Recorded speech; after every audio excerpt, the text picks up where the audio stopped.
Hello, welcome back, or if this is your first time, hi, I'm Kylie. Today we are diving into the full Dorodango tutorial. It's a complete step-by-step guide where I will show you exactly how I make a Dorodango using my kits. So we'll go from start to finish and you will be able to turn ordinary clay-rich soil into a beautiful shiny orb. So if you've never heard of Dorodango before, it's a beautiful Japanese craft where you begin with a clay-rich soil, you form it into a ball, you shape it, you polish it very slowly, very gently, and that will eventually uncover an incredible mirror-like shine.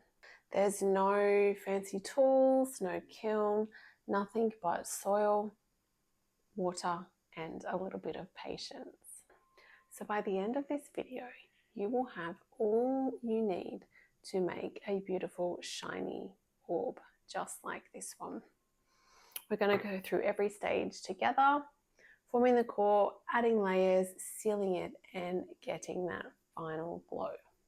If you have a kit already, thank you so much for your support. And I really hope that you get a lot out of doing this. It's a wonderful experience. If you haven't got your kit yet, I will put a link in the description where you can go and purchase yours. So feel free to watch this video now, get familiar with the process, see if it's something that you would like to try.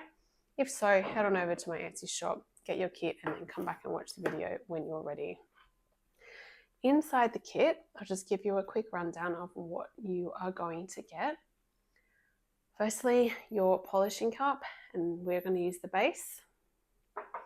Then you'll get a shaping jar. We're going to use the rim. There is a small stand included. This comes in handy in the drying stages and then for the final display of your shiny ball. We have some finishing clay, which is the clay we're going to add and the layers, and this is what we're actually going to be polishing. If you ordered a colour in your kit, you'll get a little bag of pigment in the colour that you chose. And then we have my curated blend of clay and sand. So this is the exact blend that I use in every single one that I make. I have perfected that, so that takes out a heck ton of guesswork for you. And then lastly, a soft polishing cloth, which you are going to use in the coming days, weeks, months, and years for maintenance and keeping that beautiful shine. So, having said that, you will need two things from your home. So a dish that you can put a little bit of water into the bottom and a tiny bit of olive oil, which we will use in the polishing stage. So once you've got everything that you need together, we can dive in. So when you open up your kit, you will find a bag of clay and sand. So I want you to go ahead and get that out. Now yours is going to be mixed already. I have just prepared this one, so it's not quite mixed yet. But I want you to just go ahead and give it a quick mix in the bag, just in case it has settled out on its journey to you. So it's just a matter of giving it a quick toss. I normally just make a little balloon and give it a shake. Turn it over, give it another shake. If you are using your own clay or your own wild clay that you've sourced, you will need to make sure that you mix this very thoroughly, because you don't want concentrated areas of just sand or just clay or soil, because that's going to affect the way that your core dries. So we want to make sure that it is very well combined. It doesn't take particularly long. Just want to make sure, so just have a little bit of a look. It looks pretty good. All right, so from here, if you're using my kit, this is a standard size 150 gram Dorodango, and for that we add 35 mils of water. Again, if you are tinkering around with your own mix, you will have to adjust your water. I would recommend starting off with a small amount and slowly increasing it, rather than dumping a whole bunch in and hoping for the best. 2 to 3 ml increments is a really good way to keep adding. You just got to make sure you knead it through really well. But if you've got my kit, then the guesswork is taken out, and you can just go ahead and put that 35 mils of water into your package, into your sand and clay mix. And just remember that's for the 150 gram. If you bought a larger size from me, on the little information sheet that I've included, it will have down the bottom right hand corner the 3 sizes that I sell and how much water you need to add to each particular size. So from there, once you've added your water, you just want to start kneading it. And you will notice that very quickly it begins to form little balls. So you can see those there. Okay, that's good. That's exactly what we want to be happening. So we just continue doing this. We're going to knead it for around 10 minutes. It's a pretty satisfying process. It's the beginning of the changes that you'll witness as you're going through this experience, and it is quite amazing. Even just this small part that you just start with a bunch of essentially powder, and you just add the tiniest bit of water, and you're just going to make this big sticky conglomerate, which is going to transform into something really, really beautiful in a matter of hours. All right.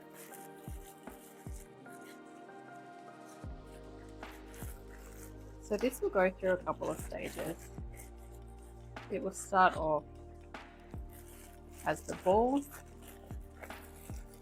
and you'll still see speckles of powder throughout.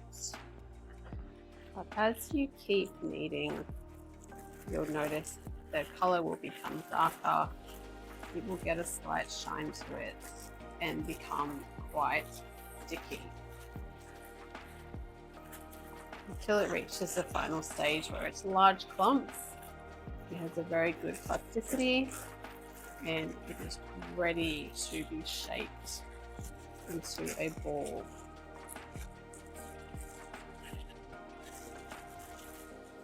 I just knead it for a little bit longer.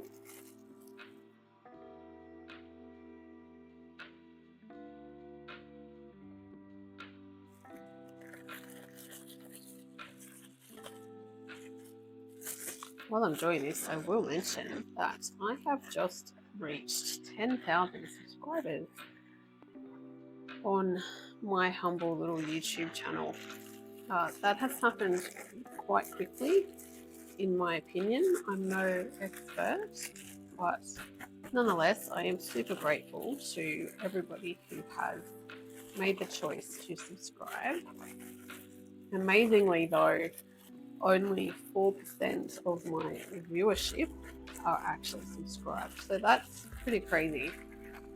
So having said that, if you are watching this and you are enjoying it, and you're an avid Dorodango maker, or you have just stumbled across this and you're very interested, I would recommend subscribing, and that will help you to see all of my future videos and all of that jazz, so I can share more of what I know and what I love about this Japanese craft with you. Okay, so we've started to go into the next stage, which is a little bit of larger clumps. Try and get a good look at that. So it's good. It's got a good plasticity, but it's not quite ready yet. It will still get quite a significant shine to it the more that we need it. So keep on going. It's much of the same thing, but I like to show you the whole process rather than just cutting to the end, because it can be helpful for you to get a visual representation along the way of how the clay changes as we knead it more and more. So from this stage, what I want you to do is just kind of make a large chunk, squeeze it together, and then I want you to flatten it out between your thumb and fingers and just break that clump up again. Okay, and then do another one, squeeze it in hard, and then flatten it again between your fingers and thumb. And just keep repeating this process. Try to get everything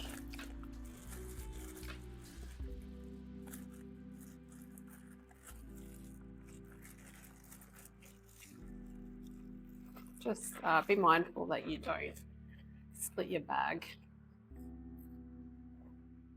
They're pretty robust, but this can tend to stretch them a little bit beyond capacity and you'll get a little tear. It's not a huge issue, but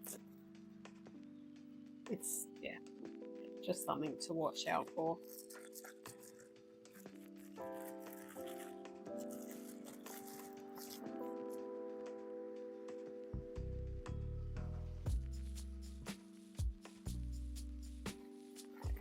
Dorodango is quite a mindful process, an exercise in patience, and it really helps you to just focus in on a very simple task.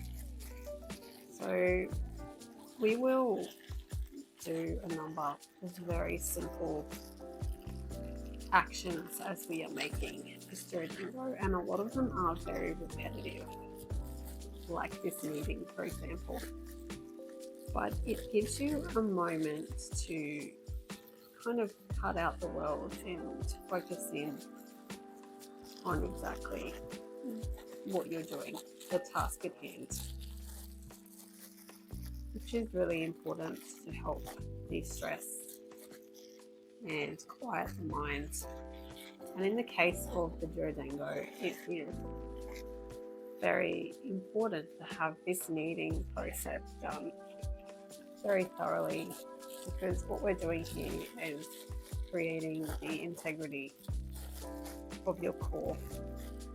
So if you rush through this part and don't give it the attention that it needs, you may find that later, once your core has dried, be it in a few hours or tomorrow after you have finished polishing it, you may find that it cracks, and that is very, very disappointing when that happens. So my advice is take your time now, put in the effort, and you will be happy that you did, and you will get a great result, avoiding disappointments.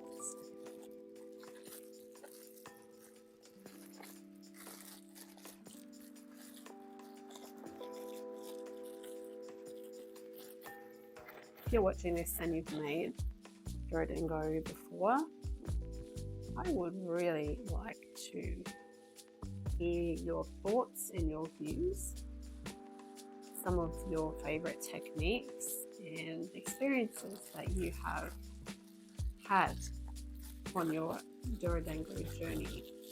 So feel free to pop those in the comments. That would be really interesting and helpful for me to read, as well as for our other viewers, to get little bits of insights and little bits of experience and advice from other people who have gone before them. Alright, so this is looking pretty good now. So from here, we are going to begin shaping this soil, this clay, into a ball. So if you're using your own clay or your own wild clay that you've sourced, you just want to make sure that you've got a pretty similar consistency to what I have here. If not, you will need to play around with your ratios of water and dry material. It should be able to stick together by itself and hold a shape, have a good plasticity. So that's really important. Okay, so from here, some people like to form the core inside the bag, which can avoid mess. It avoids getting it on your hands, although you will have to touch it later, so you will get messy hands. So to form it in the bag, you just kind of want to take a little bit, scrunch it into a ball, add a bit more, scrunch it in, and just continue like that. And then once you get your rough ball shape, you can kind of roll it on the bench to compact it down and really get that strength that we're after. However, I prefer to, I don't know what I did. However, I prefer to grab a piece of baking paper, weigh it down with some random items, and I just empty it out. You can do this on baking paper, or you can do it in a really nicely shaped dish, and that either works really well.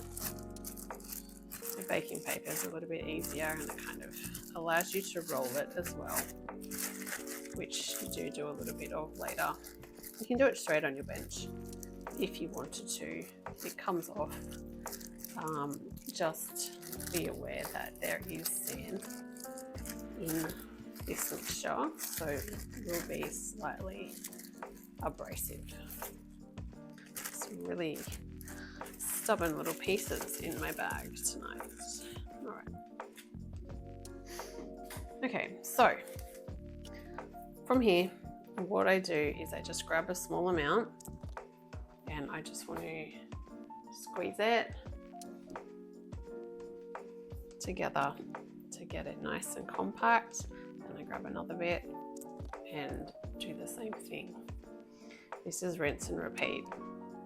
What I'm doing here is just squishing it all together as hard as I can in my hands, just to get rid of any air bubbles, any spaces where the clay as it dries will shrink into and cause a compromise in strength, which we don't want. Now, the only disadvantage of doing it this way is it does tend to dry out quicker than if you were doing it inside the bag. I like doing it outside because I get a little bit more control. You can see a little bit better, but it does dry out, so you need to move reasonably quickly. If you don't feel confident that you can move reasonably quickly, I would recommend doing it in the bag, just so it doesn't dry out, because it does get a little bit tricky if it dries out too much. Try to, if you're doing it out of the bag, do it in an area where the air is still, just to reduce that drying out factor. So just grab small bits, really push them in. You don't need to worry too much about the shape at this point. You're just really focusing on blending all of that clay, all those little separate pieces into one. This is a really tactile moment. It's quite relaxing in a sense to be squishing the clay between your fingers. It feels kind of good. The clay is quite smooth. It has quite a nice smell as well. Not much pigment comes out of this particular one, of my kit clay. I do notice when I use the wild clays, they do have quite a lot of pigment that comes out, and you do get quite stained hands, just temporary, but it does stain your hands. So keep that in mind if you're using wild clay, especially if you get it on your clothes or you do decide to do it straight on your bench, you might get a stain. But this kit one, nothing. You just get like a kind of dry clay powder.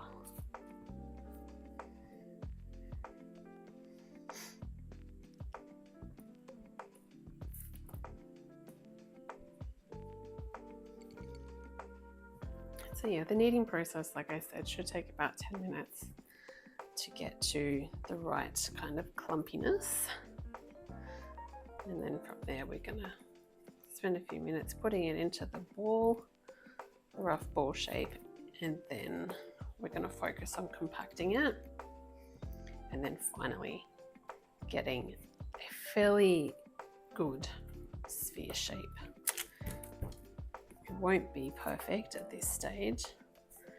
That comes in later, but we are going to aim to get it as round as possible here. That's going to save us a bit of time after it's dried. I'm just going to move this little purple one. All right. So this is our roughly formed ball.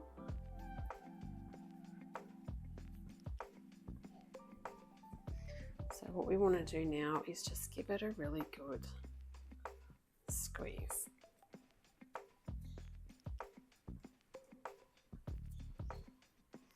Between our hands. We want to get all those clay particles really, really tightly packed in. Okay, any large crevices that you have, try and smush them down, blend them in. You'll notice that the size starts to decrease a little bit because you're packing it in. That's really good. They end up quite a bit smaller once you're finished.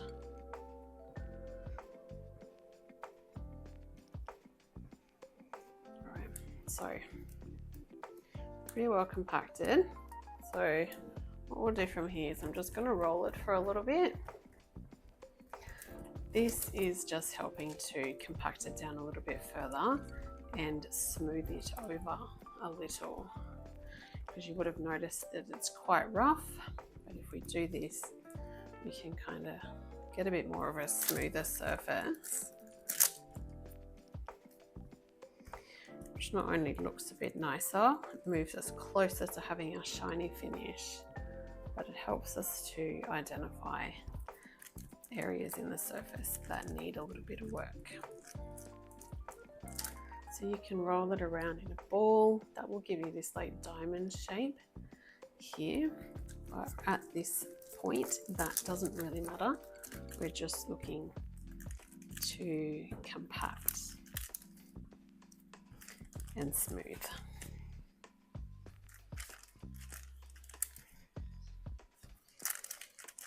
So again, you want to have this out of the bag for this stage, because otherwise you're just going to keep getting little creases of bag in your surface, so you'll be doing it forever.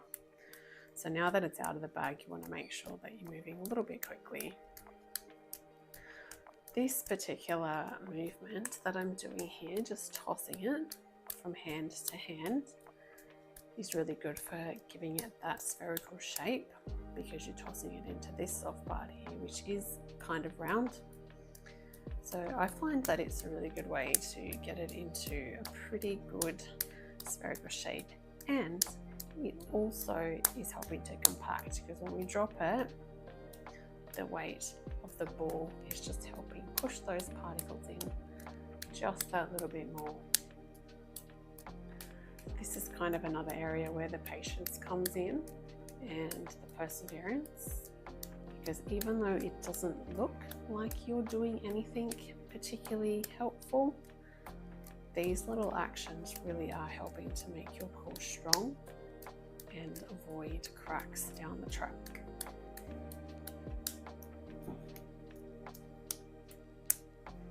Okay, so you can see that's starting to look much better. It's not round yet. We've got all these lumps and bumps everywhere, but that's okay. We can do a little bit of this as well. Not so much directly in the middle, but if you kind of roll them on the very ends of your hands here, just with a little bit of pressure, and your hands really stretched out, you can apply inward pressure with both hands, and that gives it a really good compacting action, and kind of a nice round shaping action as well.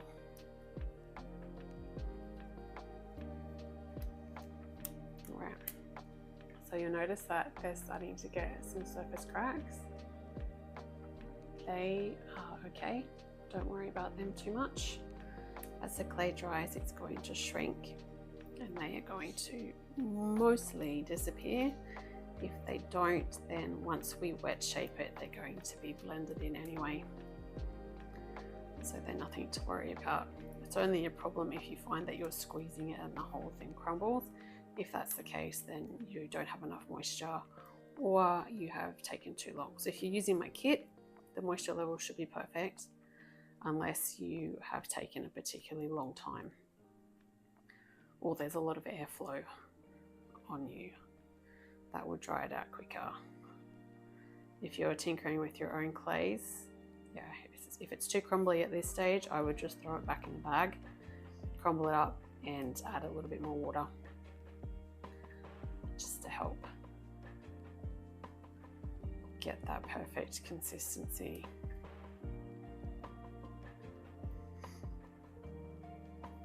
So you don't want it to be really soft in any spots. So I just cup it in the palm of my hand, and using my thumb, I just like to press over it with an even pressure, just to find any spots that might be soft, and just give them a press in, because those soft spots tell me that there is not enough compaction there, and there might be some little air pockets which we want to get rid of. So we really want to push those out.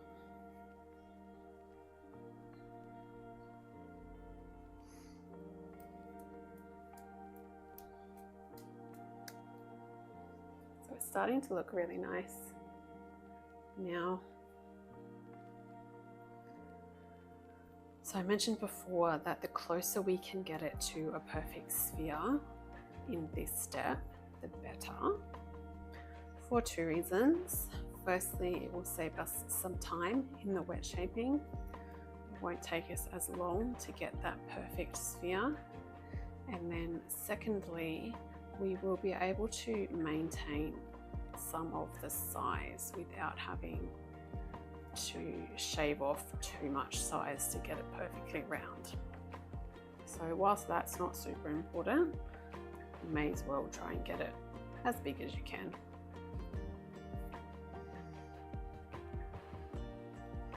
So you want to avoid having any particularly low spots. High spots are kind of easy to fix up later, but it's the low spots that can potentially cause an issue. They can be patched up, which I'll show you later because there almost always is low spots, but you just want to try and minimize them. The only thing with patching them up is if it's not compacted in really well, you can risk that patched clay shrinking, and then as you're polishing it kind of flakes out and then basically ruins your whole surface and all your hard work. So yeah, the less low spots we can get, the better. Okay, we are looking pretty good. So again, that's your surface cracks, not a huge issue.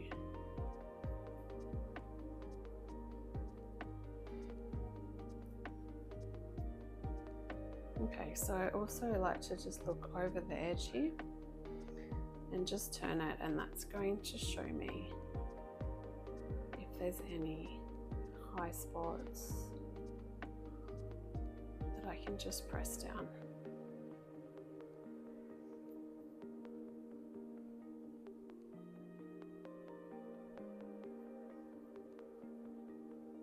So we're looking pretty nice here. This one's a good one too. Just using the softness of that round area, whatever that's called, just to make a nice round shape. Okay.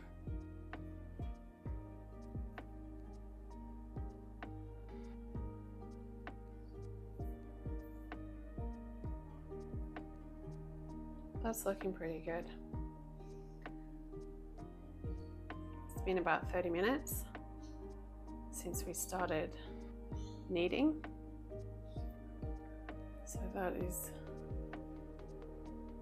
a pretty good timeline for a typical core. So just do some double checks.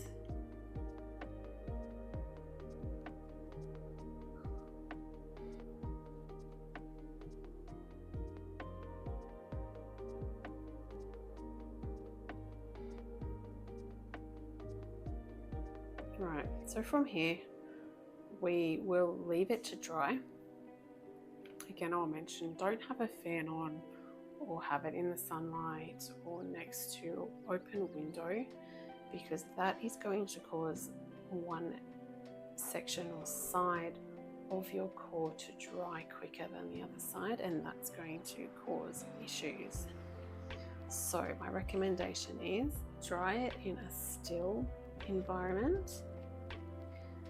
This one, in my climate, I'm going to leave for 3 hours to dry. I'm just going to leave it here on my desk with the fan off so that it can dry evenly, and then periodically when I think about it, I'm just going to turn it over so that the bottom can dry as well, because it's obviously getting more airflow around the top. So if we just flip it over, the bottom will also get that airflow, and you will also find that the moisture that's inside will sink to the bottom slowly, but it will happen. So if you turn it over, it can just all be really nice and even. So 3 hours to dry. We will set the timer on the phone, come back in 3 hours, and we'll have a look at the condition of the core. If it feels firm enough to begin shaping, we will do that. Otherwise, we will leave it for maybe another hour or 2 hours if it's still feeling quite soft. But I feel like this one is pretty firm already, so I think it's going to be okay in 3 hours. It has been 3 hours, and this is what our core is looking like. Okay, nothing much has changed, which is good. It is quite firm, so I can press it. Like, it will still dent a little bit, but it's firm. So we should be able to go ahead and wet shape this and move straight on to the layers. Okay. All right, so for this stage, we can get rid of our baking paper, and you need to grab your small dish, or large dish in my case, and your shaping jar. Okay, so small dish, water, shaping jar, and obviously your core. Now, firstly, we need to just wet the surface and soften up the very exterior layers of your core.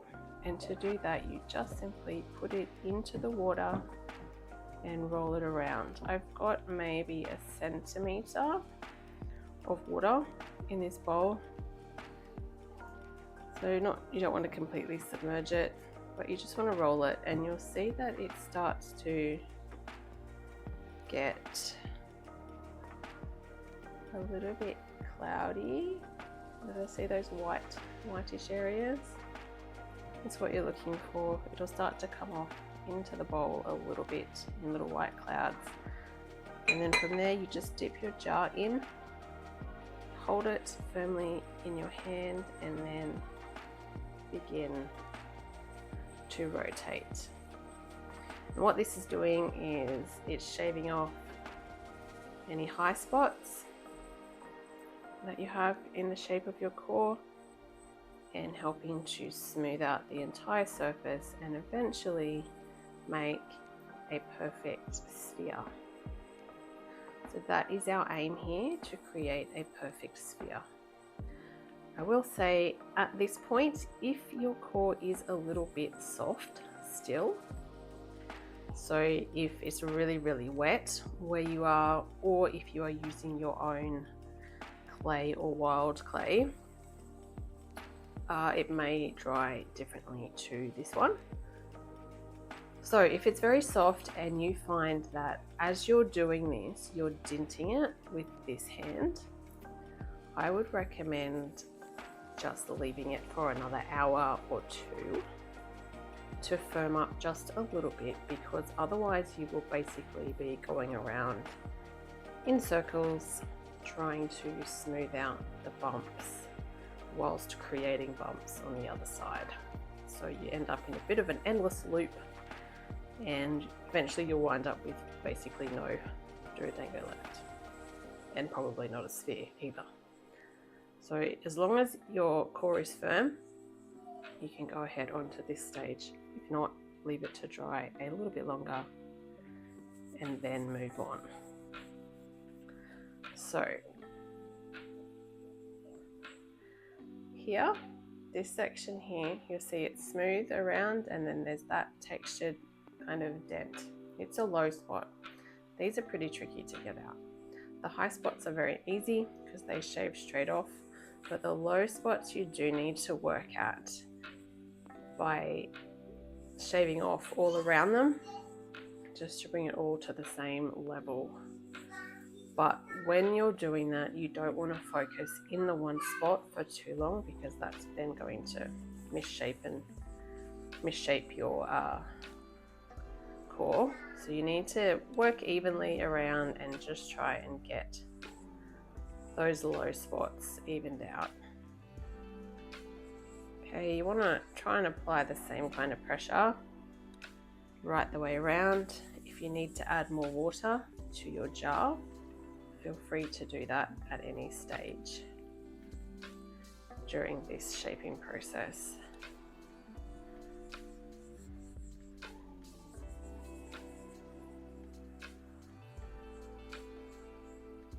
So depending on how well your core was shaped by hand will dictate how long this actual shaping process takes and how much clay you're going to take off.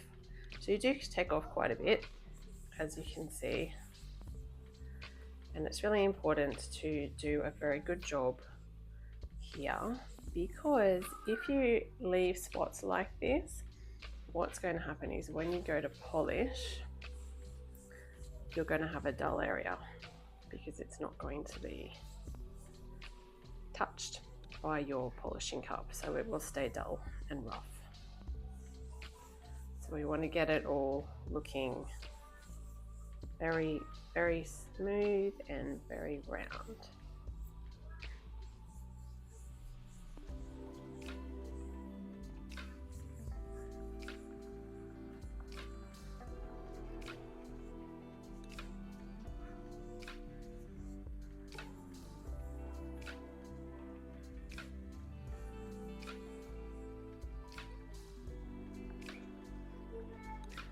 I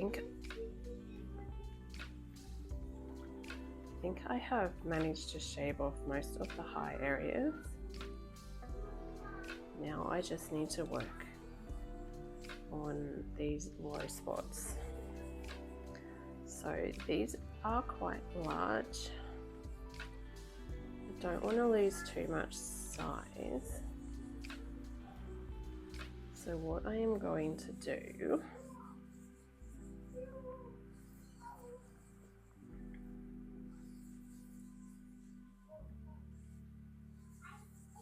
I'll just work out them a little bit before I go on to the next option for smoothing these out.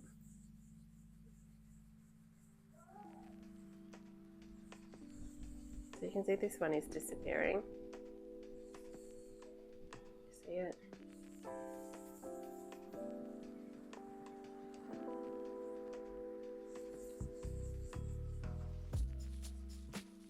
Sometimes I find if you do this and just move the ball in here, you can sort of find out the areas. See, these are high bits here. Just helps to give you an idea of where you need to work on. Right. So this bit here is quite big. I didn't see this. I didn't think this was going to be as big when I was hand shaping. That is okay.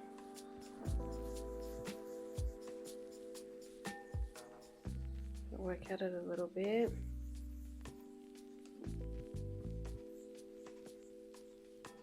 All right. The size is pretty good.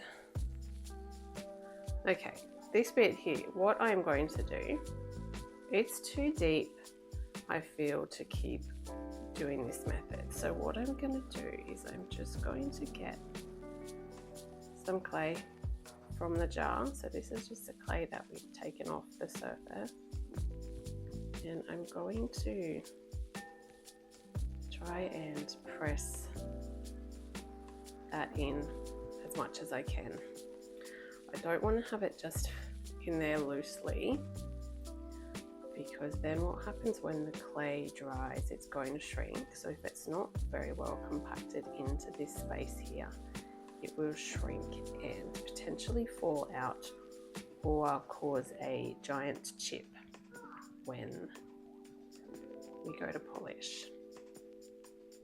Okay, so we want to make sure that that's in. Like, it looks a bit messy, but then what we do is we just grab our jar again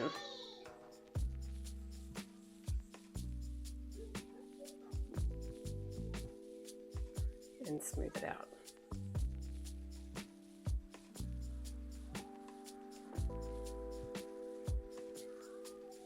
That was a pretty big one. So I'd be lying if I said I didn't have any concerns about that drying unevenly down the track, but we'll see how we go. All right, we've got another one here.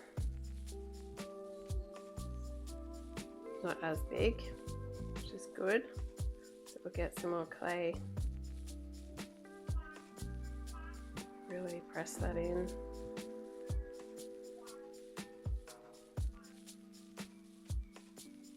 And then smooth it over.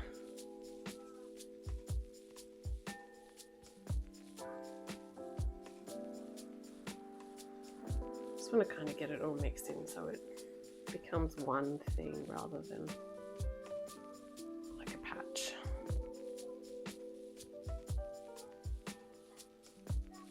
This is normal. This will almost always happen.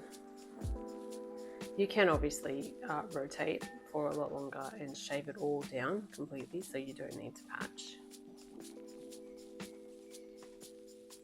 Either way works. Obviously, in the long run, it's a little bit less risky to just keep shaving it down than putting patches on. But that is okay. Alright, so we're looking pretty good.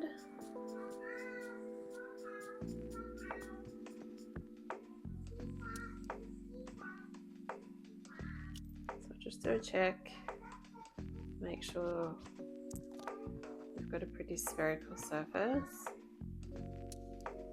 Looking good. I'm not getting any like ripped up bits. So, excellent. This is what we look like at the moment. Okay, so from here, what we're going to do is just to make sure that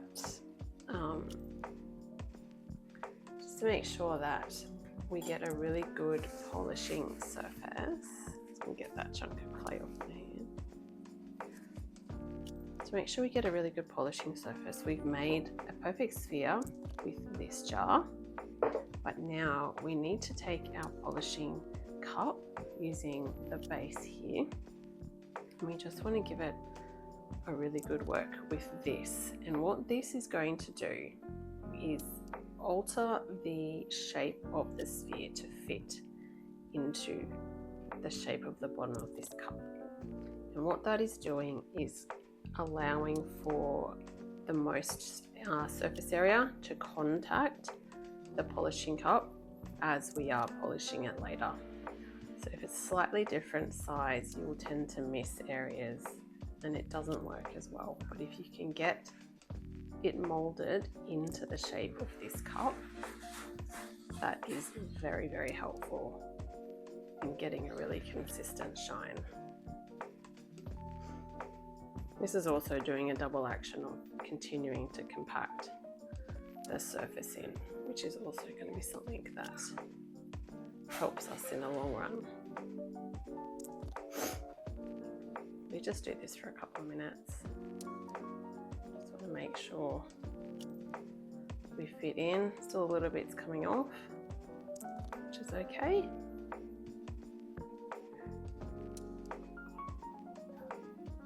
You want to make sure that you're not feeling or hearing any resistance between the cup and the ball. If there's resistance there, you need to work on that area to bring it down to the same level as the rest of it. Okay. I am pretty happy with that.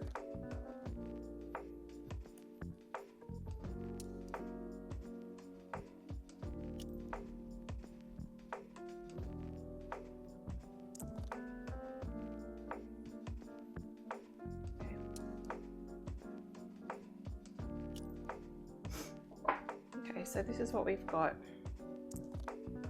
so far, looking good. There's still quite a lot of moisture in the surface, so it is a little tacky, which is perfect for adding the clay layers, which is the step that we're going to move on to now. So what I'm going to do is I'm going to go wash my hands up. You should too. Pop your cord down on your stand, go wash your hands, and then we need to swap over to a plate or some sort of surface to put our clay powder on. So I'll go wash up and I'll be back. Moving on to the clay layers. You'll have your bag of finishing clay in your kit.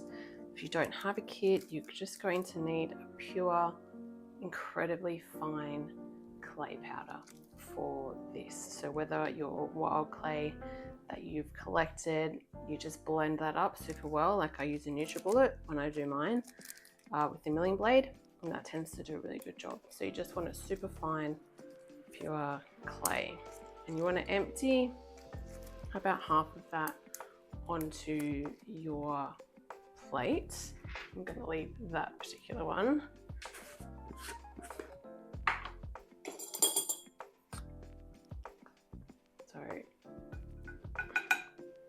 So about that much. If you are using a pigment, you want to save about half of your clay, your finishing clay, to add the pigment to later. We're just going to start with this natural one first. If you're not adding a pigment and you've just got the natural color, you can dump out all the clay here because you're just going to keep using it over and over. You won't need to separate it. So we will be adding a color to this one today. So we've got our powder there. We take our core and just with our polishing cup, just dip it gently, just a little bit into the water that you had in your other dish. And you just want to reactivate the clay on the surface here, just to make it a little bit more sticky. Okay, so that's just maybe 1 or 2 dips and a quick swipe. Make sure that it's evenly wet, not wet, but evenly damp on all the surface with no like puddles. And then I just toss it in my hand like this just to dry it, and you'll feel it becomes quite sticky. From there, as quickly as we can, we just want to start popping this powder onto the surface. We want to move fairly quick so that we get the clay on while the surface is still nice and sticky. Okay, so don't worry too much about precision here. We just want to focus on getting that clay onto the surface. All right. So we look something like this. It will be a light color, and then in sections it will begin to go darker as it starts absorbing the moisture in the core, and that's what we want. And gently, just with the palm of your hand, just give it a little rub section by section. You will notice that it will start to do this kind of thing here, and that's just the dry clay kind of snowballing in with the wet clay. So when that happens, just grab some more dry and give it a rub in. Okay, that will happen a little bit at the start, but the more that you do this, it will start to sort of not happen, and you'll just end up with a nice even finish.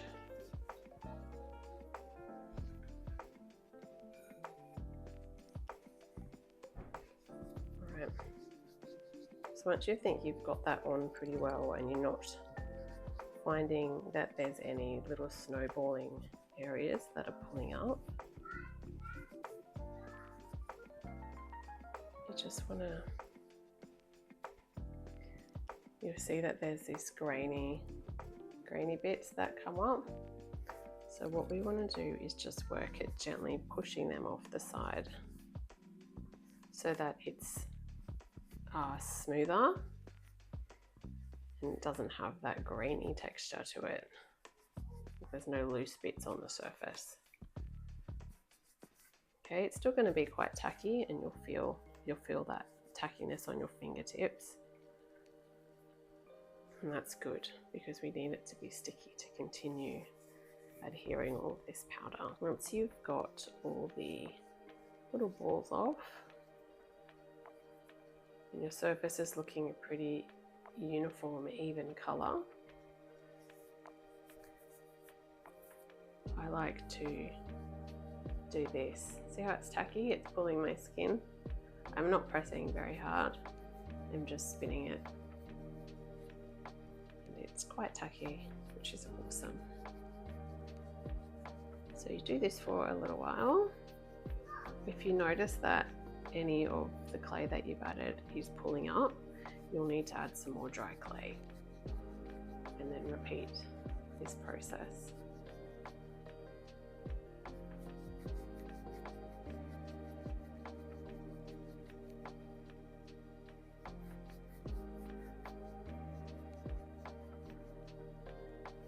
Once you feel that it's all pretty stiff, pretty tacky and stuck evenly,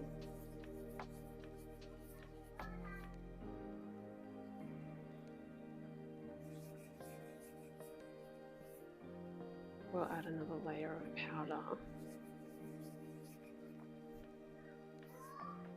Okay, that's good. So if you have a brush handy, if you don't, just use your fingers. Just collect all that clay back into a little pile. Just makes it easier. Go ahead and rub that into the surface again, exactly the same way as you did before.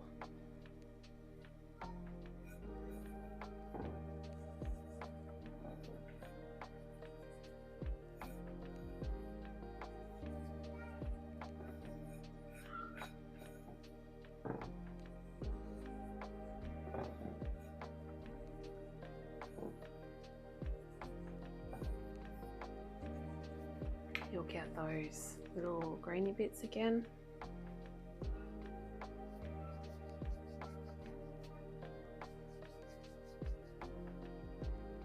Just rub it in the palm of your hand. I don't want you to rush through this part because it's quite important to get this base really set in, because that will avoid any issues down the track as we add the colour and begin to polish. So you just want to make sure that you've done a lot of work here. Your hand is the perfect tool for this because it's soft and it's warm.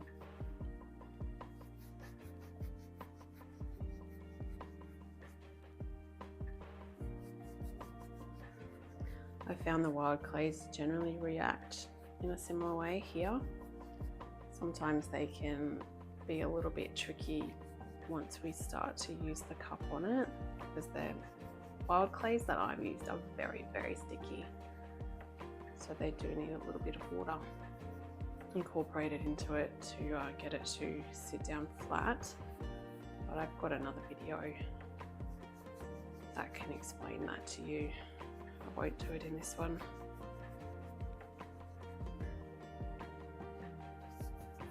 Alright, so that's pretty nice.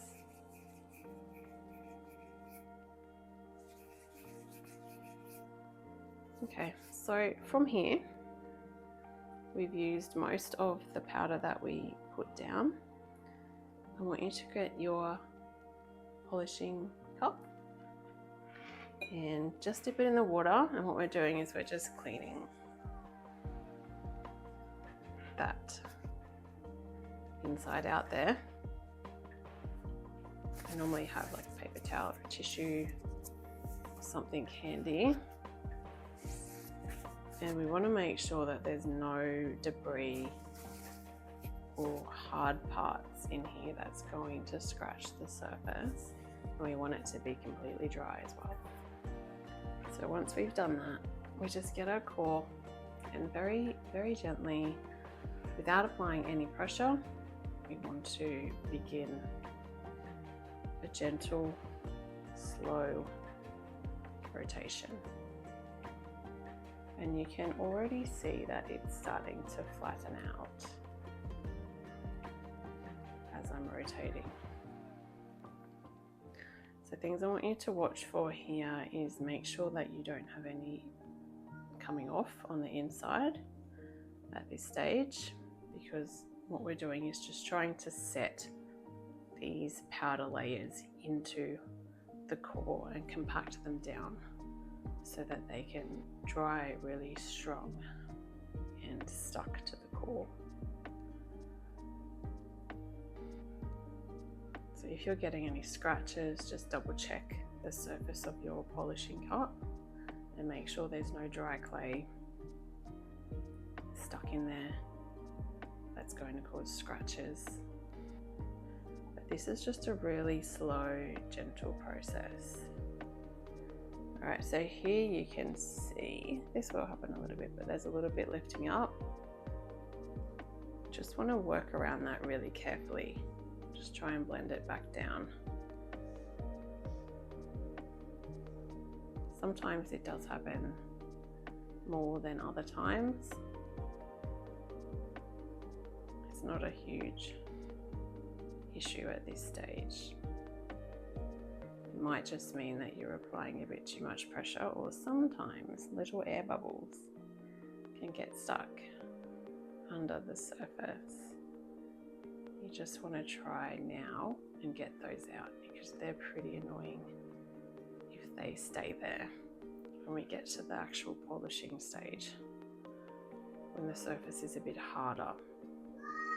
If there's air bubbles, it can actually lift the entire powder layers off, just like you were peeling an egg.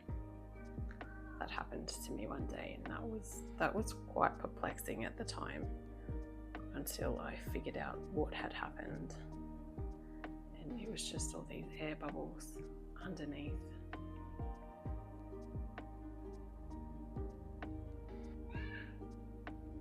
But there's another few more there. So we want to just really make sure we work those out and get them sorted out very early on. So now that it is a little bit smoother, I am applying a bit more pressure.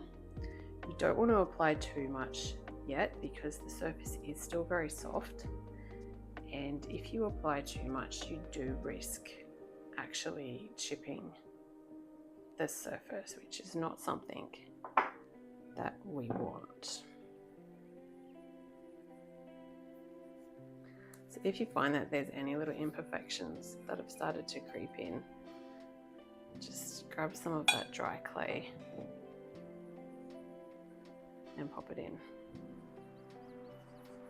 and rub it again with your hand really, really well to try and sort that out. It's better to get onto those as soon as you notice them, rather than waiting. A little note, don't patch it with the wet clay from your shaping jar, because it has sand in it. Okay, and we all know sand is abrasive, and it's going to affect your final shine. So it needs to just be the dry, pure clay powder that you blend in to fix any areas that need it. So I'm guessing I have a scratch on here somewhere. I'm just going to grab my tissue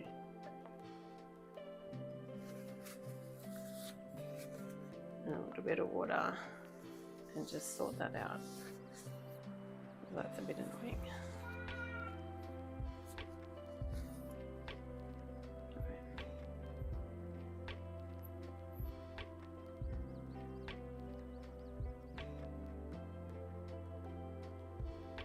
Trick is to go slow here too. Sometimes you can get, I know I do, I get a bit carried away. Go a bit fast, and that does compromise the surface a little. It just needs to be slow and controlled movements.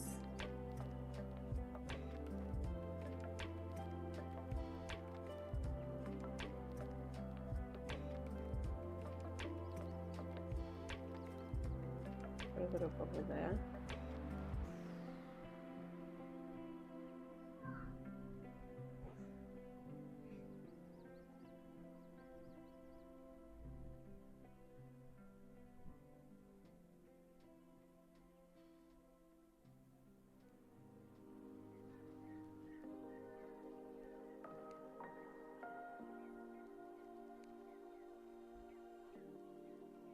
So again, you just want to make sure that you're covering the surface evenly, so it's all compacted down to the same level.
So once you're all smooth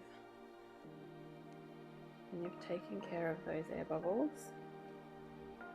I have some pretty stubborn ones in here today.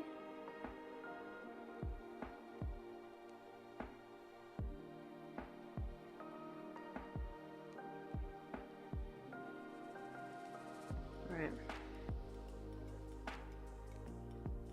That's looking pretty good. Alrighty. This is our first layers of pure clay, and from here we're going to add our coloured mica mixed with the clay. So pop your little Dorodango down there to the side, clean up any water drops you've got on your plate, move all of this clay over to the side. There's not particularly anything wrong with this leftover clay here, other than it's a little bit more coarse than the pure fine clay that we're going to be using, just because it's got little wet bits in it. So go ahead and grab the rest of the clay that you have in your bag, pop it on your plate, and we are going to mix in a pigment. Today I'm going to use a peacock green. I haven't used this color yet, so that is exciting. Just go ahead and open that up. Trying to get most of the foil off because that's super annoying. Who's with me there? Can't leave it like that, can we? Oh. All right. Oh, I think I'm gonna have to. Oh, yuck. Okay, that's fine. All right, so get some of your pigment in your bag and pop it down there next to your pure clay powder. Now don't use it all. I want to save just a tiny bit for later.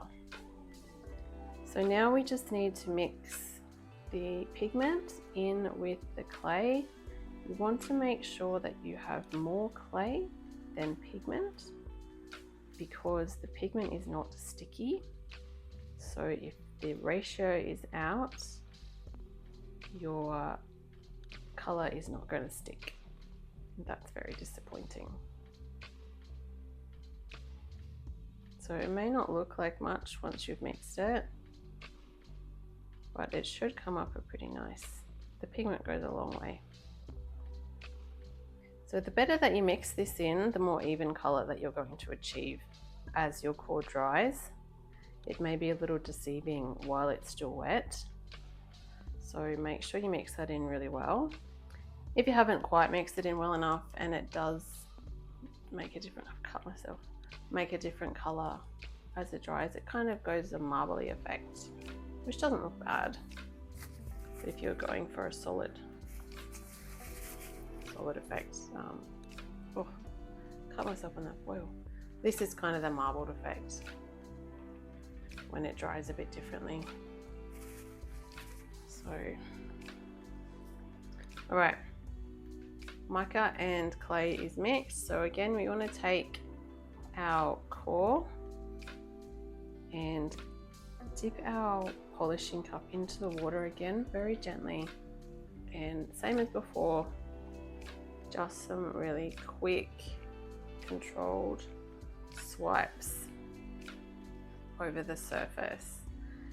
This also gets rid of any extra air bubbles that you may have not been able to smush out earlier.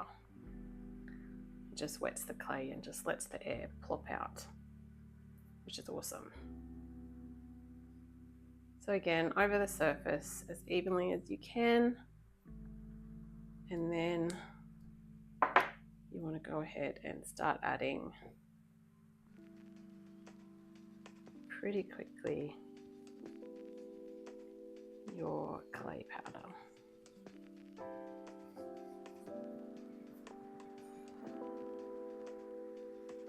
Be generous. You've got a lot of powder here to work with.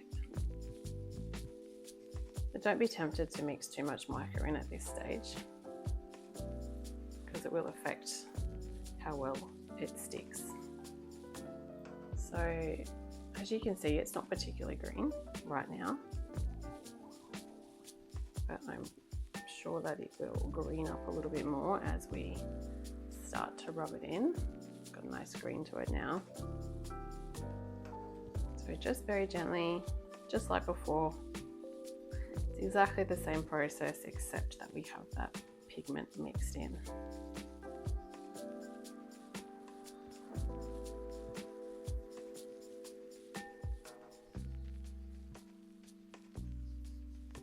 If you're finding that you're getting random foreign pieces in your surface, it's probably dried up clay from your hand.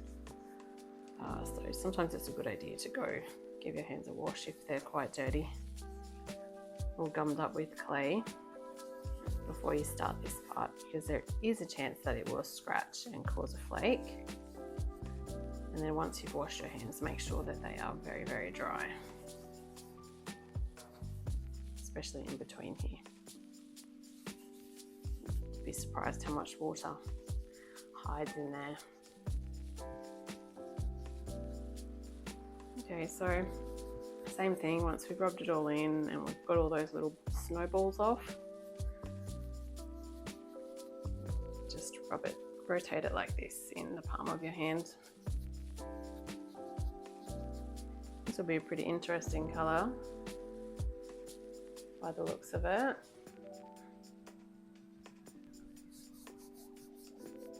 Again, rubbing it in very well, because we really want it to be very, very stuck and blended in here.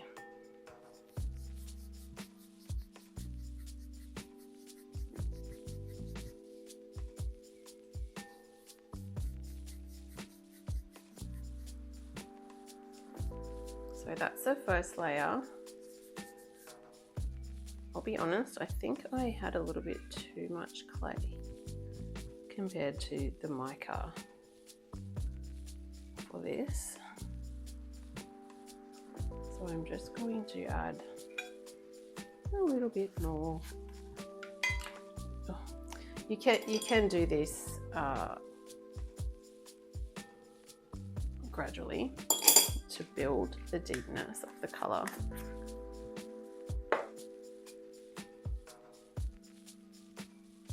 Again, if you are going to add a little bit more, make sure there's still a bit left for later.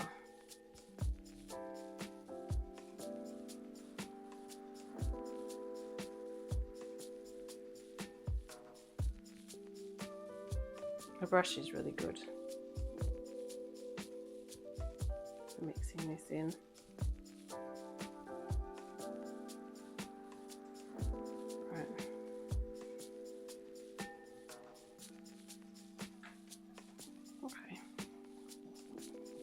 Again, we just want to, this will be our second layer.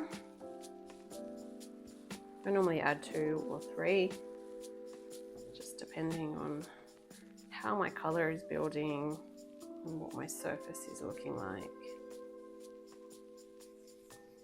This looks like it's probably going to be quite an earthy green. I was hoping for a little bit more of a pop, but I think it's going to be really pretty anyway.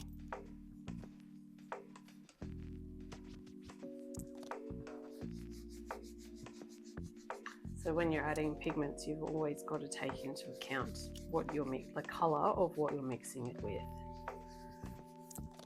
So I was mixing it with like a red clay, so it's going to make the hue a little bit darker, a little bit more subdued than the original color of the pigment. So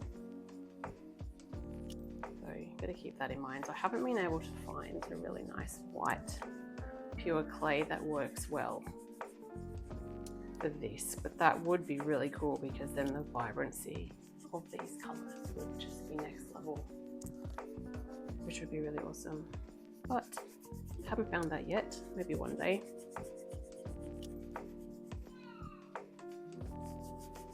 I've experimented with a few different clays for these finishing layers, but I find that this particular one sticks the best. The others, the white one that I have tried, it literally just wipes off. I cannot get it to stick, which is sad, but such is life. It's always going to be the color of my plate.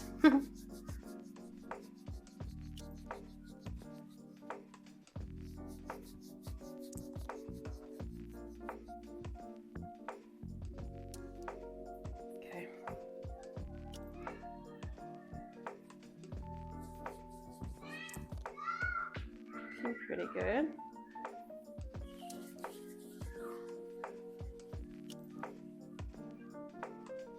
Again, you just want to rub this for as long as you can.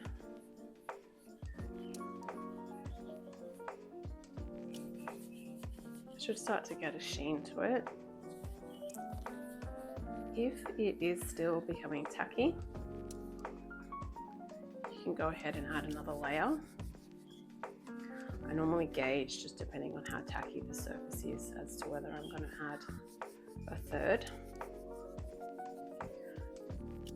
You can add a third, a little bit of it will stick, but it's not going to be that effective.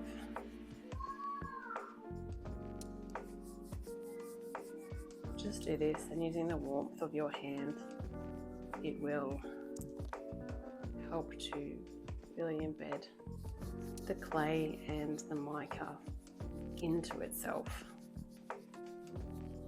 Get a really good finish.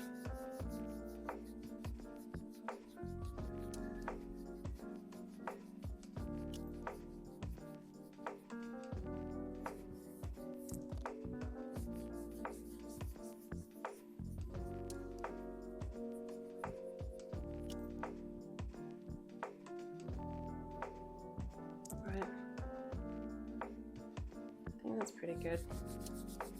It feels like a fairly even kind of moisture on the surface. It's not really tacky. It's a little bit, but not a whole bunch. Okay.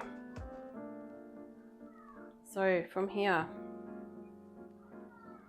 move all this clay to the side. You will almost always have leftover finishing clay. So you can, if you wanted, go ahead and bag that up and you can use it on another one. That little tiny bit of mica that I asked you to keep, I want you, it's not a lot, I want you to pop that on your plate now. And what we're going to do with this is just get a little bit on our finger and put it onto the surface. This is going to give it a little more of a pop of color and help to sort of like, yeah, really bring out that vibrancy. I will say though that because it's just mica and it's not sticky, most of it is going to come off as we rub it in, but as we polish it with a little bit of oil in a minute, that will embed it into the surface of the clay, and you will have just that extra little hint of color. We just want to rotate it in our hand. You'll feel now that it's very smooth and it glides freely. There's no tackiness left at all. Okay, so it's very smooth. We're gonna start to polish it now. So pop it to the side, and again you want to clean the base of your polishing cup. Again, just with the tissue. Make sure it's nice and dry. There's no sharp bits, because it's really important now that there's nothing sharp. So using a little bit of olive oil, just apply that around like that, and then spread it evenly. This is just going to lubricate the surface as we glide around. And very carefully and gently, without applying any pressure, we want to distribute the oil over the surface. So just rotate it. You'll see that there's oil gently spreading over the surface. It doesn't come out in a big rush, which is good. It's just very gradual. So just gently, again, no pressure. You just want to rotate, and you'll see that areas are starting to smooth, just the same as when we did this before. You just need to be very delicate at this point.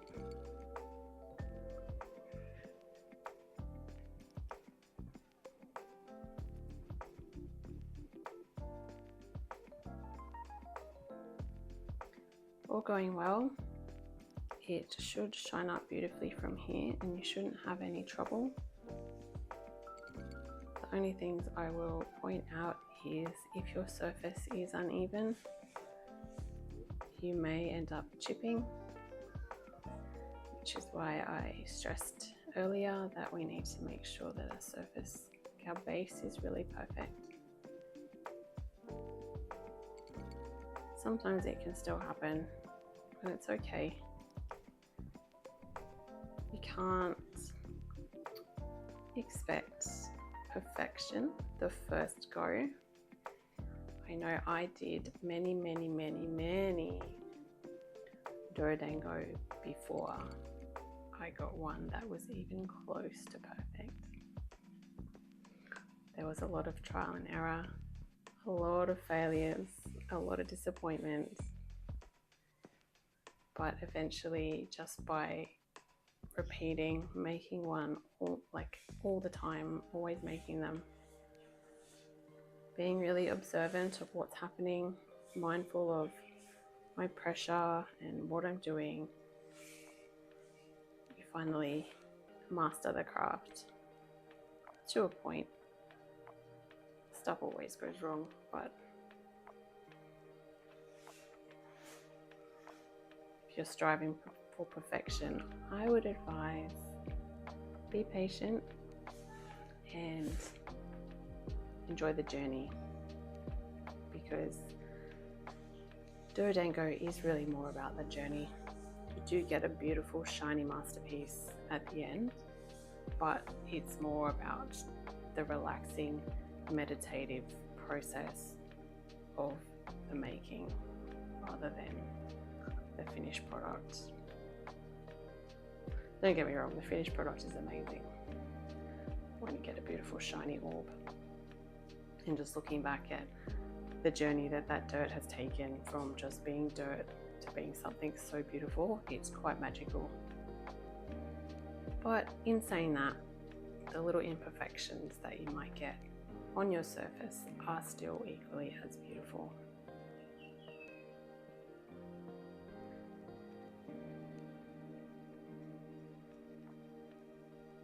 Remember, we're working with natural products here, so a little bit of A little bit of imperfection is okay. So if we look at the base of our cup, we're not getting anything coming off, which is good. There's just a tiny bit of that pure mica, which I said would come off before.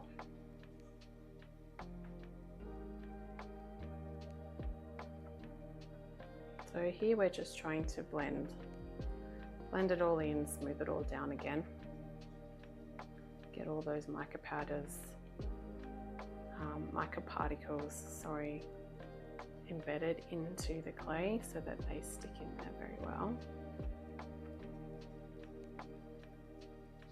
So as we move through this process of just gently rotating the cup on the sphere, once it starts to smooth out a little, you can slowly but very gently add a tiny bit of pressure to just help compact that surface and blend it in.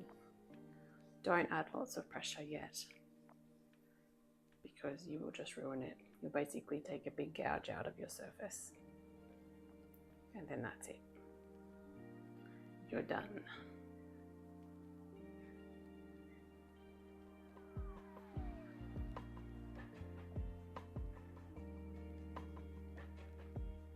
So be mindful of your speed.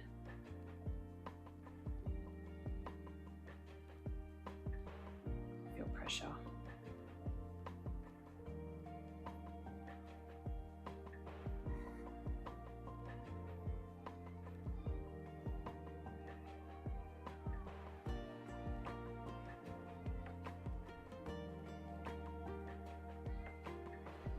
Sometimes you might find a sweet spot on the base of your cup, which seems to work a little bit better. These aren't designed for this purpose. We are just using the forgotten base of an egg cup. It was very difficult for me to find these cups. And some of them are not, well, I would say that none of them are perfectly round, but they do have sweet spots which you can find, and they work fine for this purpose. They give a beautiful shine.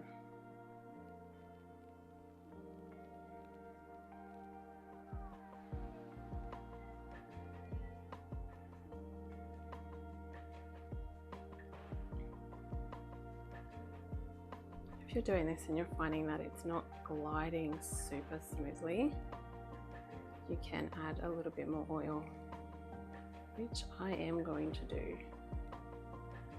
at this stage. You don't want to go crazy with the oil because it will kind of disrupt the surface quite significantly. You'll start to lose a lot of the colour. But you can put a little bit more on, and that will help to just shift some of these. Don't know if you can see. Yeah, the oil will help to just move the particles around a little bit and fill in some of those little textured areas.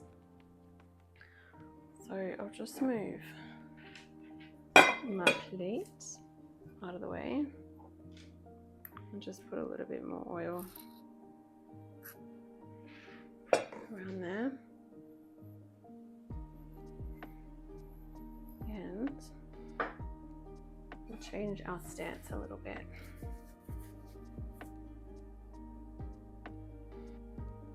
Gently place it onto the cup, resting on the bench,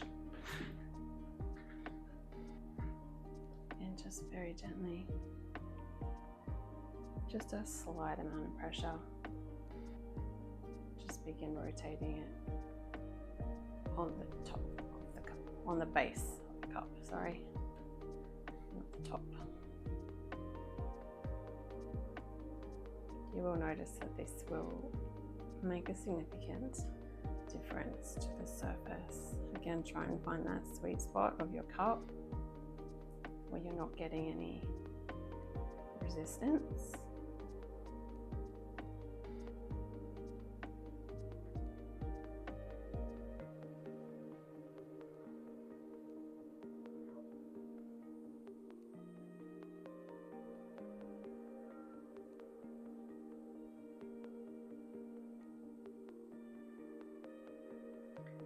going to do this for some time.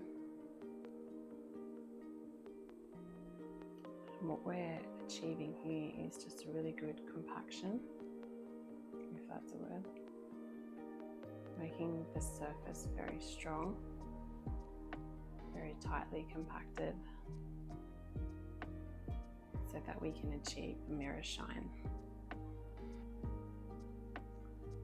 And while we do this today, while it's soft, the better shine that we're going to get over the next coming days as we continue to polish.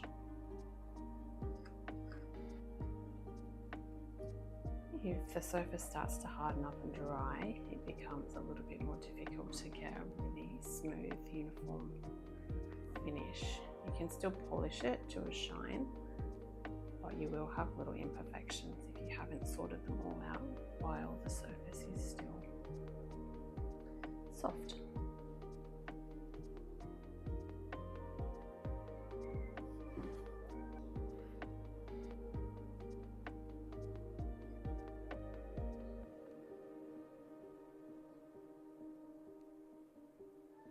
We're going to do this for around half an hour. I'll do it on camera for a little while longer, and then I'll finish it off camera. You can just continue for half an hour or until it is looking really smooth and beautiful. Just remember to be gentle.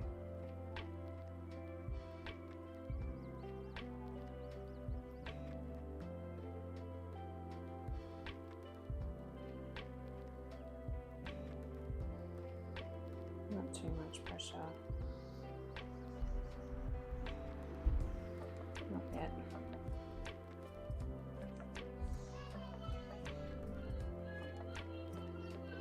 You can see it's starting to get a nice shine to it. It's a very soft shine at the moment, but over the coming days we'll be able to polish it to a hard shine.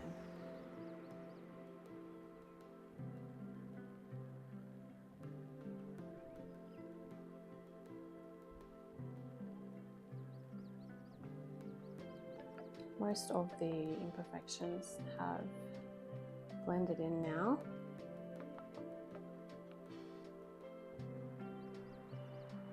Just a little bit's coming off on my hands. It's turned out to be quite a nice colour. It's a very pretty green. It's a very peacock green. It's an excellent description of the colour. So I've got a peacock blue kit, or colour option rather, which is coming.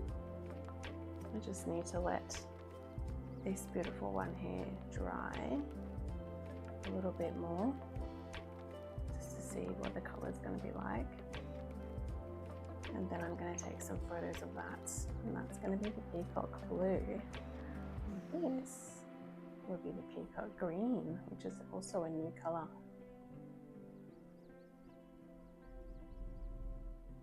So that's exciting. I've been testing the colours for a while now, just to see how they apply and how they dry up. They're still pretty vibrant. They do lose a little bit.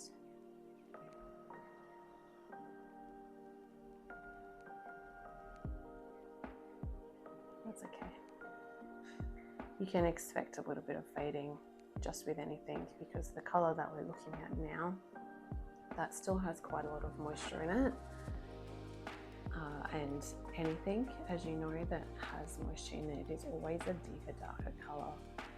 And so as it dries, it will lighten up a little bit, which is why it's important to have the mica and the clay mixed in quite well, and to add a couple of layers so that it dries in the most solid, even colour possible, rather than having like a marbled effect. Whilst if you're going for the marble effect, that's totally fine, because that also is beautiful, but if you're looking for a solid effect, you want to make sure that you're mixing it very, very well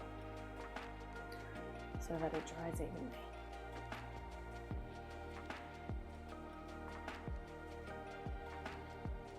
So while I'm doing this, I'll say that when you're adding the pure mica on, the very last application that we did there, at that stage, if you wanted to make like a gradient, so if like a blue into a green fade or a green into an orange fade or something like that, do something really creative with the surface, that's the point that you would do that, and then you would work that pure mica into the surface the same way we did with this green, and that will give you a nice changing colors, and you can color different areas of the Dorodango, and you could really go crazy with that as far as being creative. So that's something that, you can think about. Maybe not for your first one, maybe try and get your skills honed and have a little bit of a better idea of what to expect and that kind of thing. But yeah. Alright. So I have started to lose just a couple of little flaky bits here while I've been talking to you.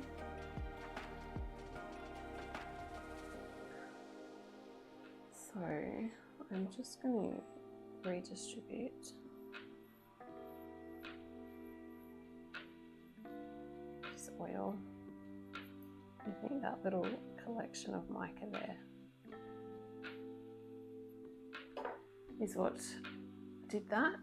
So it's a good idea periodically to just check the area here. It's not a big deal, you can't really see it. This light is terrible. It's just there, just very tiny. You can hardly see it.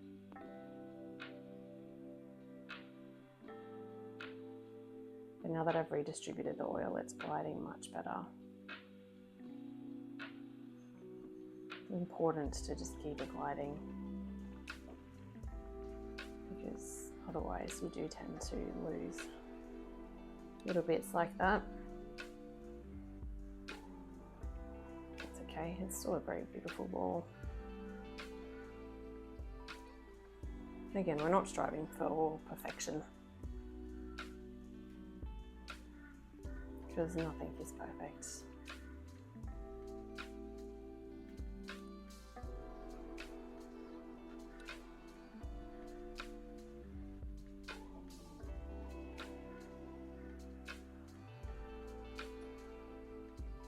While I'm doing this, thank you so much for watching this video, and an extra special thank you to those who have purchased the kit and are making along with me.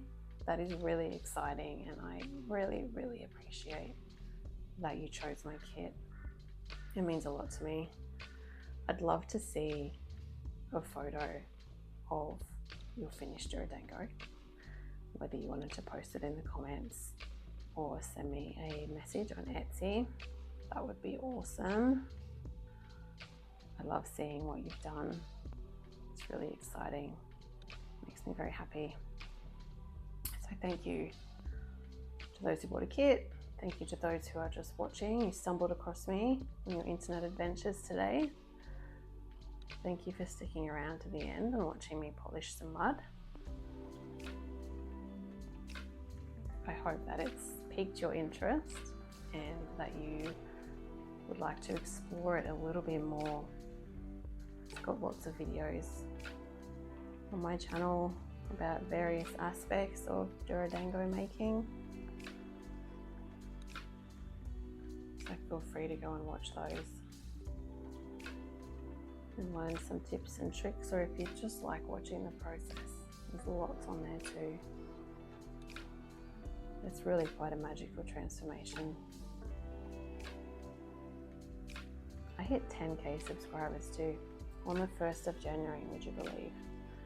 I was aiming to make it by the end of the year, and it was crazy that it fell on the 1st of January.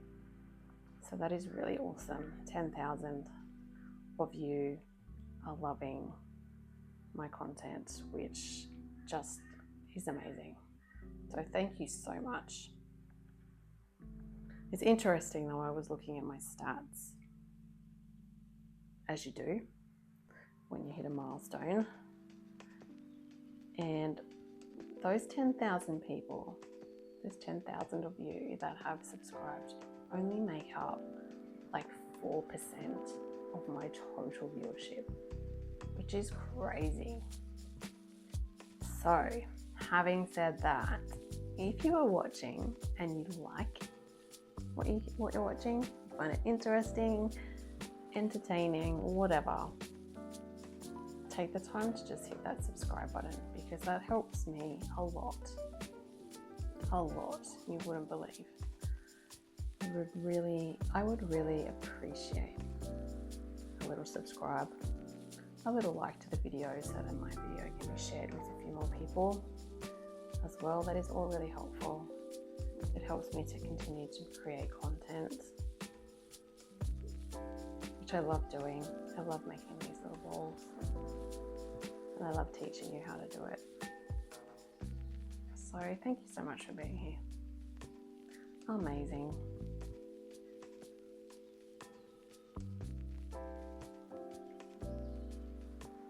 So I could just waffle on for a lot longer while I polish this, but I think I will leave it for now.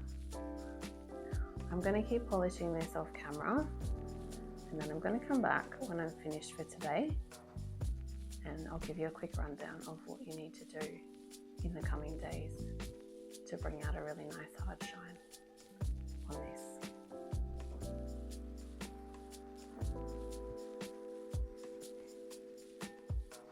Alright, so I've been polishing this for around half an hour. It's looking pretty nice. I'm going to put the cup aside now, and I am just going to use the palm of my hand. This will just give it a nice, it'll smooth out any sort of little lines that have been put in from the cup, because sometimes you do get some little lines.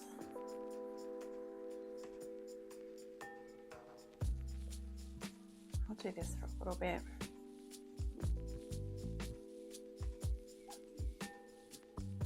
It does give it a really nice shine as well.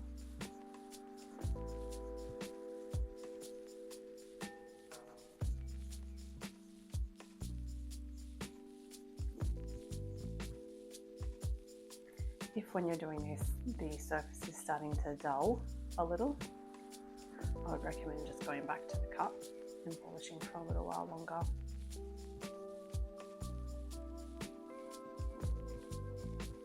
So this is really nice. Beautiful colour. We've done a pretty good job on this one, so hopefully yours is looking just the same. And you're feeling very, very proud and happy right now. And you should be. It's a very, very good achievement.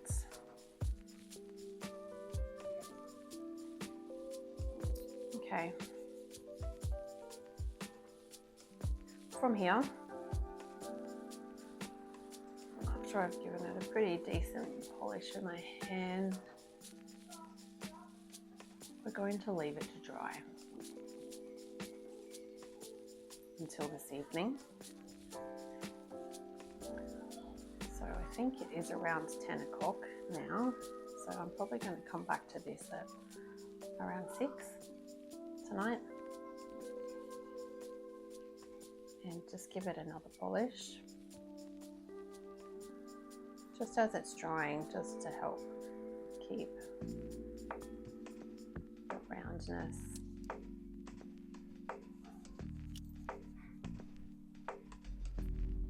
And just really help to bring that shine out.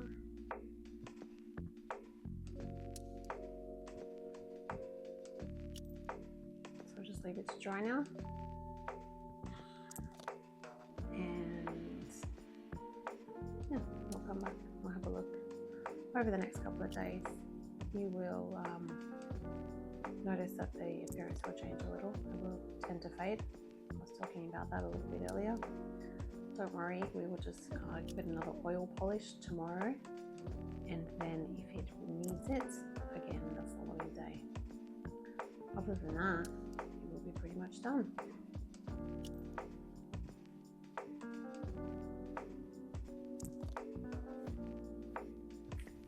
Good morning. So welcome back. It is the next day.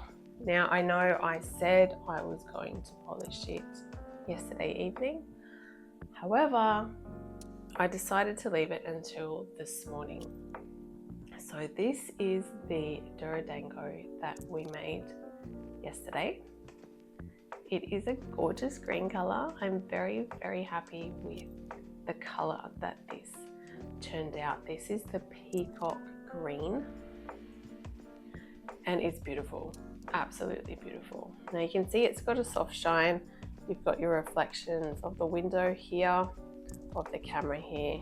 So it's good, it's shiny, but today we are going to polish this up to get a beautiful, beautiful mirror finish.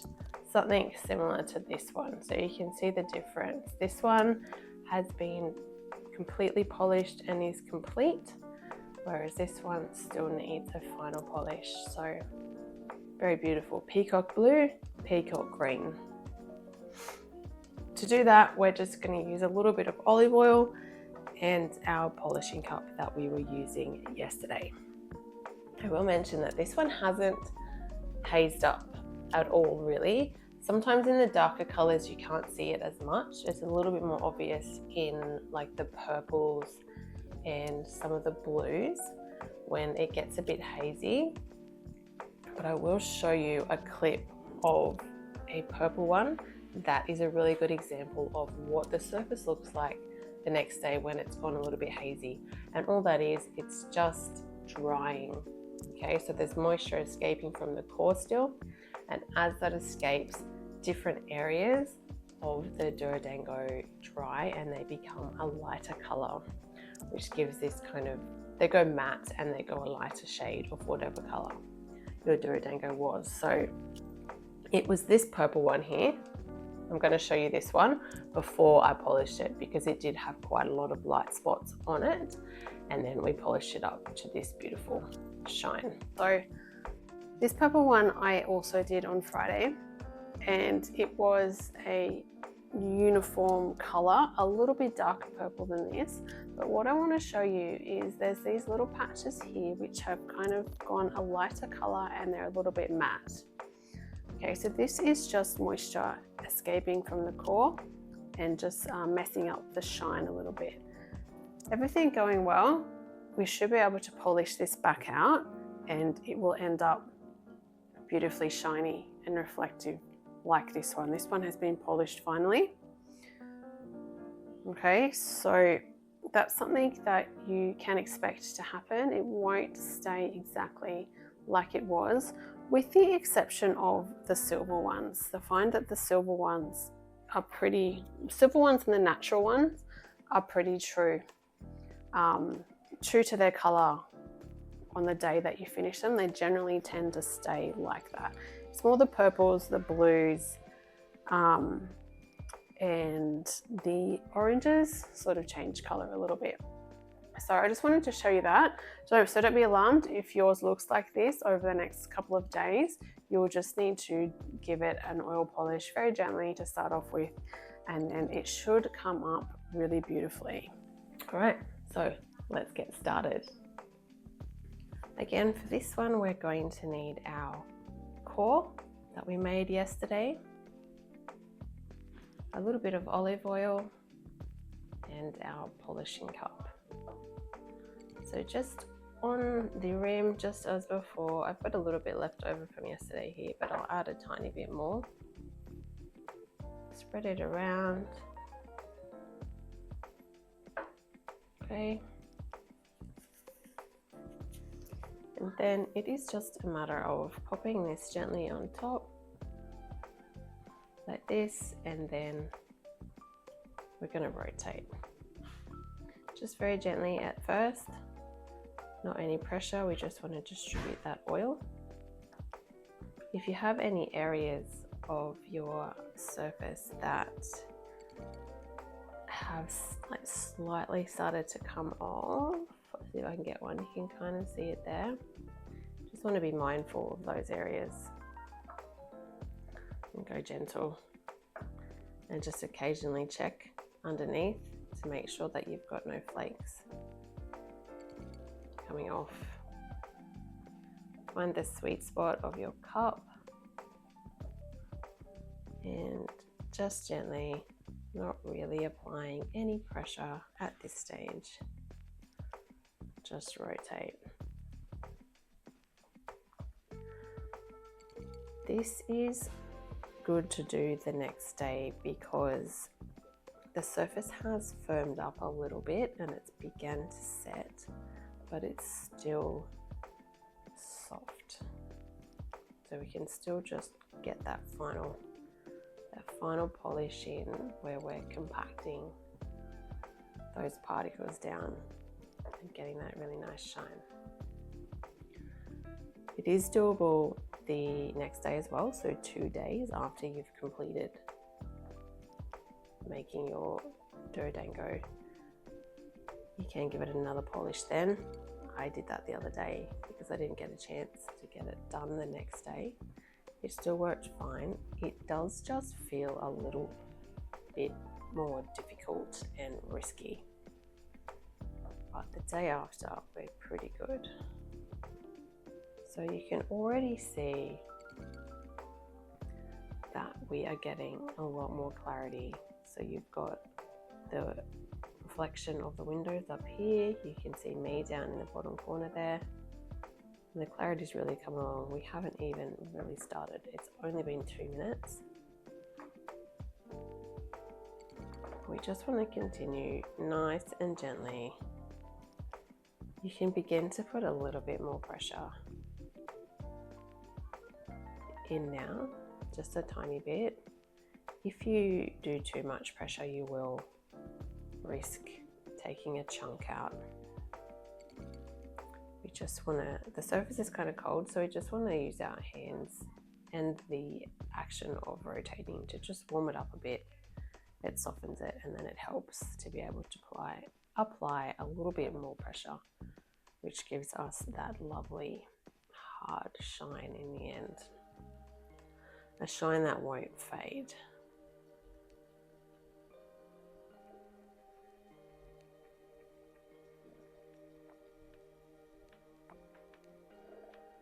This part is really satisfying because you just watch.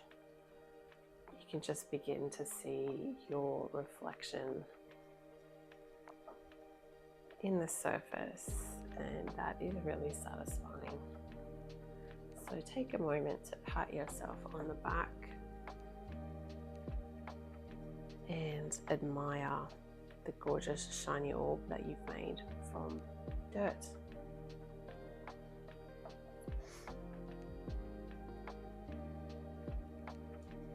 If you have used wild clay to make your Dorodango today, it may dry a little bit differently to this one. I know I've got a video, again, I mentioned earlier, of me making a wild clay Dorodango, and they do tend to dry up a little bit differently. They go a little bit crazy.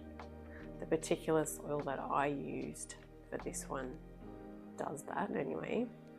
They don't all do that, but this particular one did, and every time I use it, it dries the same way. But just be mindful of your surface. If it's gone a bit warped, you may not end up with a consistent shine right the way around, but nevertheless, your sphere will still be beautiful. All right, this is looking really good now. It's only been about 5 minutes, so it doesn't take very long to finish this off. And I'm going to leave it here because I'm really happy with that. So that's gorgeous. Beautiful, beautiful green. and we've got some really nice shine happening there. Now I will monitor this over the next couple of days because it's still drying, so it may, the shine may fade a little bit. I don't expect that it will, but it may.